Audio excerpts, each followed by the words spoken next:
My name is Thomas Lapoma. I am a co-founder and co-CTO of Rest Devices, and I handle all of our early stage R&D, manufacturing, and supply chain.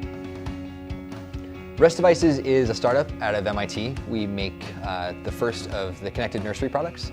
So we have a onesie that a baby can wear. It collects a bunch of different information about the baby. It collects breathing data, position, sleep information, sends all of that over the internet to a parent's cell phone so they can see what's going on in real time. They don't have to worry about their baby as they sleep, and then anything they want to know about, they can get alerts right to their phone.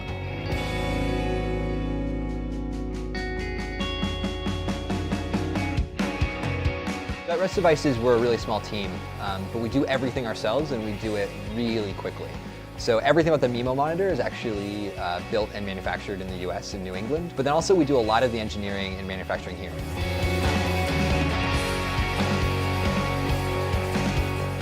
So in the press, we have a high temperature head coming down and actually melting plastic on top of some metal parts to hold them in place. One of the issues we were having was not only was the tool holder starting to fail, but also those metal pieces were actually coming out of the part while it was being pressed and causing failures. So with the Mark I, we were able to actually stop the print midway, insert magnets into the actual tool holder, and that was able to much more accurately hold everything in place as the actual machining was going on.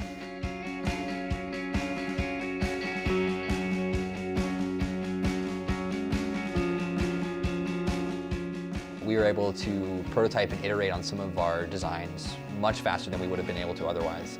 We were able to go from one new part design change a month down to multiple iterations every day, which is really, really great. We're also able to reduce some of the costs in some of those parts down from $2,000 or $3,000 to have something sent out in mills down to just the cost of the material.